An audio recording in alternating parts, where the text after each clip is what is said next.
Hello, everyone. Thank you for joining me for Storytime with Moonie, where I read short stories every Monday, Wednesday, and Friday for littles in every community.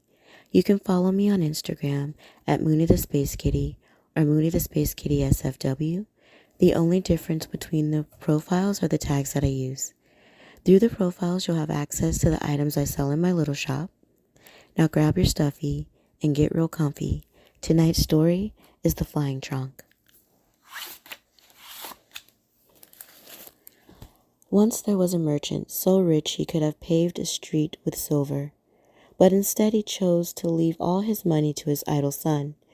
After enjoying the high life, the son soon found that all of his father's money had vanished.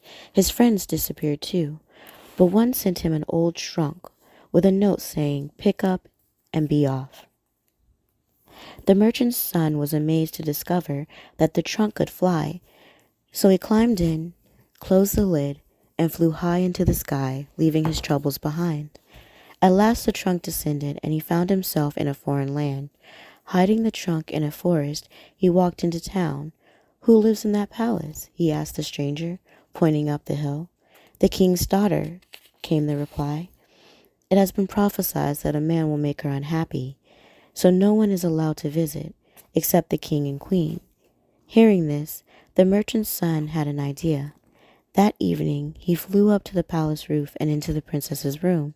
He was immediately struck by her beauty. "Don't be afraid," he told her gently. "I am a prophet descended from the sky."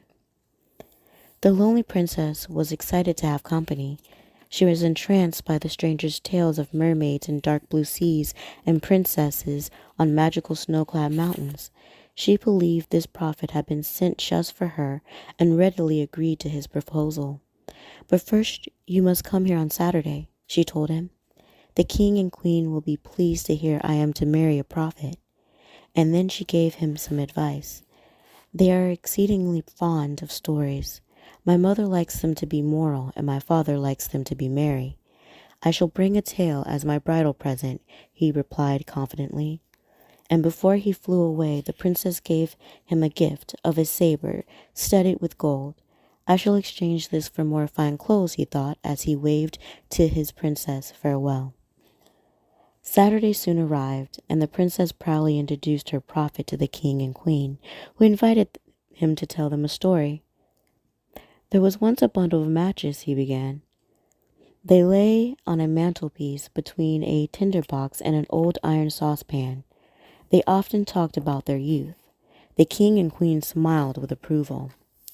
The prophet continued his tale.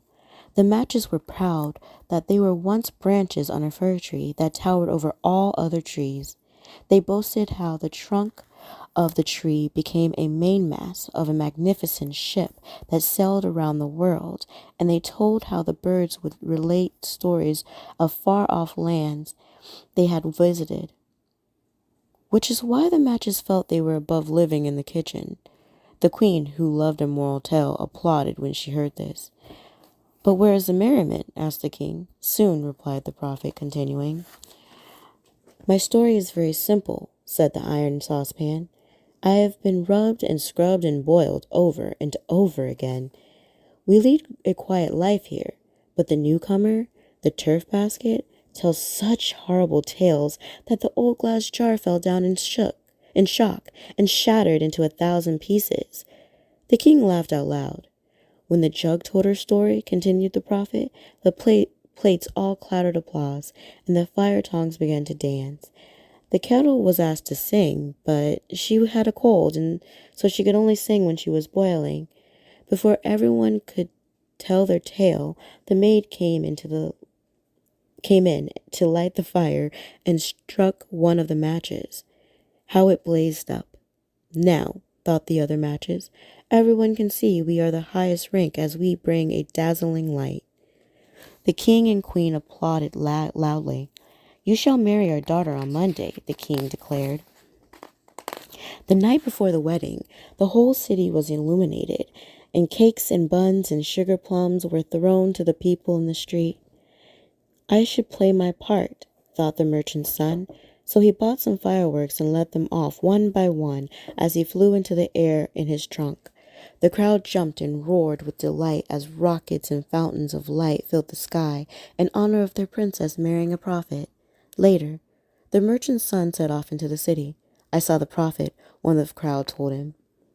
He had eyes like sparkling stars and a beard like foaming water. Happy with his evening's work and excited about his marriage the next day, the merchant's son returned to the forest. But disaster faced him. One spark from a firework had ignited the trunk, and it now lay in ashes. The merchant's son could never fly again and could never visit his bride. Every day, the princess sat on the palace roof, waiting for her prophet, and he traveled the world telling stories, but they were never as happy as the ones he told at the princess's palace. The end. Thank you for letting me read to you tonight. I hope you feel safe, and I hope you feel loved. Good night, little ones.